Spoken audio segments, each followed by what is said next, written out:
예, 안녕하세요. 매일 말씀 묵상입니다. 오늘도 하나님의 은혜로 하나님의 말씀을 통하여서 우리가 얼마나 큰 은혜를 받아 살아가는지를 깨닫고 감사할 수 있는 축복된 하루입니다. 오늘 6월 18일 읽은 말씀은 신명기 23장, 시편 112, 113편, 이사야 50장, 그리고 요한계시록 20장의 말씀. 이 말씀을 통하여서 우리가 깨닫는 것이 무엇인가? 얼마나 우리들이 하나님으로부터 큰 은혜를 받아 혜택을 누리며 살아가는 삶인가? 혜택이라는 것, 내 공로로, 내 노력으로 얻어진 것이 아니라 하나님께서 하나님의 사랑으로, 하나님의 자비하심, 하나님의 능력으로 우리에게 찾아오셔서 하나님이 행하신 일들 때문에 우리가 누릴 수 있는 혜택들이 있다는 겁니다. 하나님의 지극히 크심 때문에 우리들은 감동받고 감화받아 그 하나님을 찬양하죠. 하나님이 이 땅에 보내주신 예수 그리스도 때문에 그의 피, 그의 십자가로 인하여 그가 채찍에 맞음으로 우리가 나음을 입은 것, 죄사함을 받은 것, 그것은 혜택입니다. 그런데 우리 삶에 아무리 많은 혜택이 있을지라도 분명히 하나님의 그 좋으심 때문에 우리 많은 혜택을 누릴 수 있음에도 불구하고 그러지 못하는 경우가 많이 있습니다. 하나님이 사랑이심을 알고 또 하나님이 나와 함께 하심을 믿고 있을지라도 불안함에 사로잡혀서 아니면 사람들과의 관계 때문에 고통 가운데 살아가는 삶. 왜 하나님이 여기 계신 거, 하나님이 분명히 살아계시다는 것을 알면서도 하나님이 또 행하신 일들 때문에 많은 것을 누릴 수 있음에도 불구하고 그것을 하지 못하는가 따져보면 죄 때문이죠.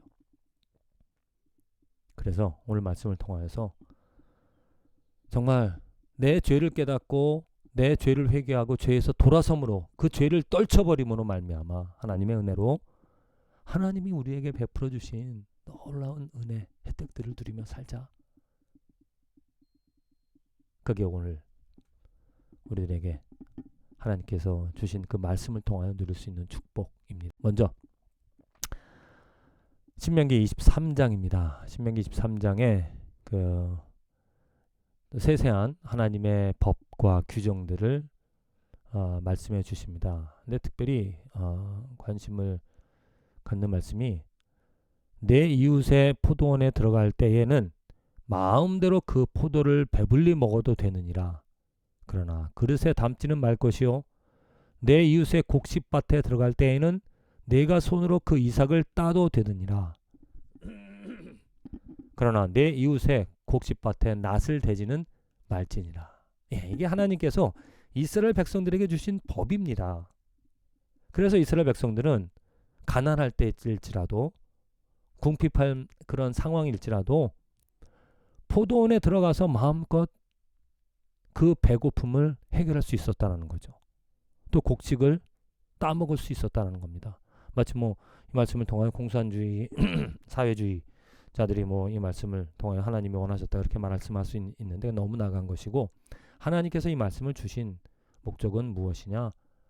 그 이스라엘 백성들 가운데 서로 하나님으로 인하여 하나님 때문에 하나님의 이 법, 말씀을 그 계명을 통하여서 그들이 서로 의지하고 서로 나눌 수 있는 마치 희년처럼 살아가다 보면 궁핍할 때가 있을 수도 있습니다. 그런데 그 궁핍하고 가난함을 해결할 수 있는 그 방법을 하나님께서 제시하여 주신다. 그래서 배고플 때 남의 집, 남의 포도원 들어가서 따먹을 수도 따먹게 하라. 그런데 문제는 무엇이냐면은 그릇에 담지 말라는 것입니다. 그릇에 담는다라는 것은 욕심이죠. 내 굶주린 배를 채울 수 있는 것은 그 자리에 가서 그 달리진 열매를 따먹으면 내 굶주림은 해결이 되어집니다. 그런데 그것을 그릇에 담아서 나간다라는 것은 도둑질과 같은, 또 이웃의 곡식에 낫을 대는 것, 내가 채울 수 있는 채울 수 있는 그 분량을 넘어서 내 욕심을 갖는다는 겁니다. 그렇게 일이 벌어졌기 때문에 어찌 보면은 이제 주인 입장에서 보십시오. 주인이 정말 긍휼히 여기는 마음으로 또 하나님의 그 마음을 이해하여서 사람들이 들어와서, 가난한 자들이 들어와서 먹는 것을 허용을 합니다. 어느 정도 먹는 것 허용한다 할지라도 그 자기가 곡식을 소출하고 포도를 따먹는 데는 별로 영향을 주지 않기 때문에 그 정도는 허용을 하는데, 그 사람들이 들어와서 그릇에 아니면 포대에 따서 담아서 돌아간다라면은 타격이, 자기가 농부가 재배하는데, 소출하는데 타격을 받을 수밖에 없죠. 그러다 보면 어떻습니까? 경계를 정하고 못 들어오게 한다든지 가시덩굴로 사람들이 들어오는 것을 막을 수밖에 없는 그런 일들이 생긴다는 거죠. 그러다 보면 굶주린 사람들은 계속 굶주린 가운데 살아갈 수밖에 없습니다. 굶주린 사람이 이제 더 이상 그 배를 채울 수 있는, 굶주림을 면할 수 있는 기회를 잃어버린다. 이와 같은 기본적인 그런 관계가 우리 삶에서 일어나고 있다는 겁니다. 사람의 욕심 때문에 평화롭게 지낼 수 있는, 하나님의 은혜로, 하나님의 법으로 서로 섬기며 서로 사랑하며 나눌 수 있는 그런 관계들이 교회 안에서도 욕심으로 인하여서 그 관계가 깨어지고 더 이상 화평을 누리지 못하는 그러한 일들이 많이 있다. 정말 하나님이 우리들에게 베풀어주시는 은혜가 큰데, 에덴 동산에서 모든 것들을 먹으라고 하셨습니다. 누리라고 하셨습니다. 오직 동산 중앙 나무에 있는 것을 먹지 말라. 그런데 그 법을 어김으로 말미암아 죄가 이 세상에 들어오는 일들이 생긴 것처럼 오늘 우리들의 삶에서도 그러한 일들, 분명히 우리는 서로 남편과 아내가 서로 사랑하면서 가족들 간에 화목한 관계를 이루며 나아갈 수 있습니다. 그런데 죄가 들어오면, 내 욕심이 생기면 그 관계는 깨어지고 행복이 아닌 불행이 찾아오게 되어진다는 거죠. 저는 이 말씀을 보면서 내가 혹시라도 지금 사람들 관계 속에서 아니면 살아가는 그런 삶의 자리에서 하나님의 복을 마음껏 누리지 못하는 것이 있지는 않은가 가만히 살펴보며, 그러지 못한다라면, 마음껏 정말 하나님의 복을 누리지 못하는 그런 상황이라면 죄가 있지 않을까? 내가 범한 죄가 혹시라도 있지 않을까? 내가 숨는 것이야.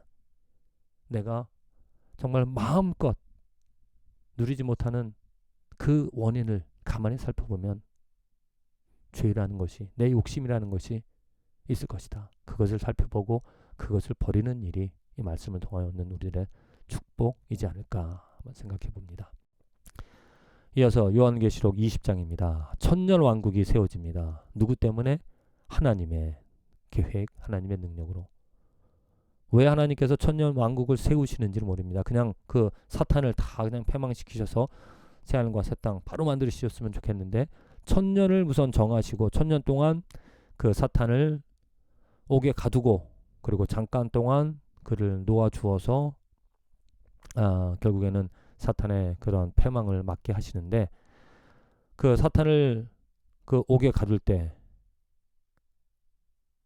첫째 부활에 참여하는 자들이 복이 있고 거룩하도다. 둘째 사망이 그들을 다스리는 권세가 없고 도리어 그들이 하나님과 그리스도의 제사장이 되어 천년 동안 그리스도와 더불어 왕노릇하리라. 예. 정말 하나님께서 주시는 하나님의 능력으로 그 천년 왕국이 세워지는 것입니다.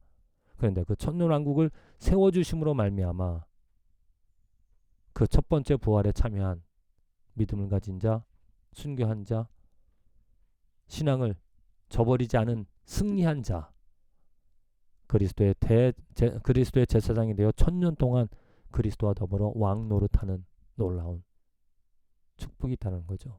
이렇게 죄가 없는 곳에는 마음껏 하나님의 그 혜택들을, 하나님이 주신 혜택들을, 하나님의 복들을 마음껏 누리게 되어집니다.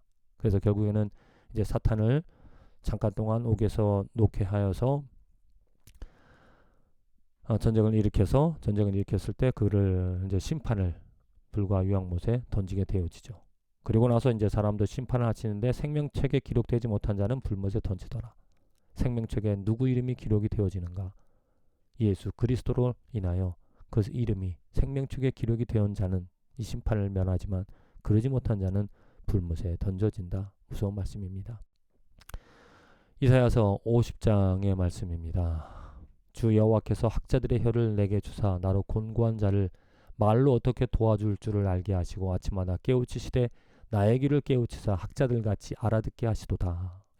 깨닫게 하시는 하나님이 깨닫게 하시기 때문에 그 깨달음 때문에 기쁨을 가지고 또한 깨달음으로 다른 사람들을 가르칠 수 있는 그 축복이 있다라는 거죠. 혜택입니다.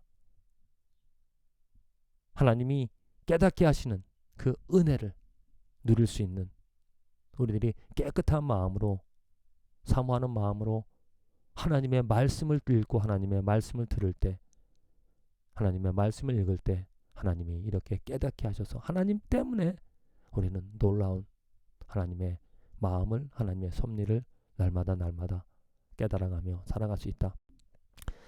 마지막 시편 112편 113편입니다. 임신하지 못하던 여자를 집에 살게 하사 자녀들을 즐겁게 하는 어머니가 되게 하시는도다. 할렐루야. 하나님 때문에 하나님께서 그 임신하지 못하던 여자를 잉태하게 하셔서 자녀를 낳고 어머니가 되어 즐겁게 살아가게 하신다. 복의 근원이시죠.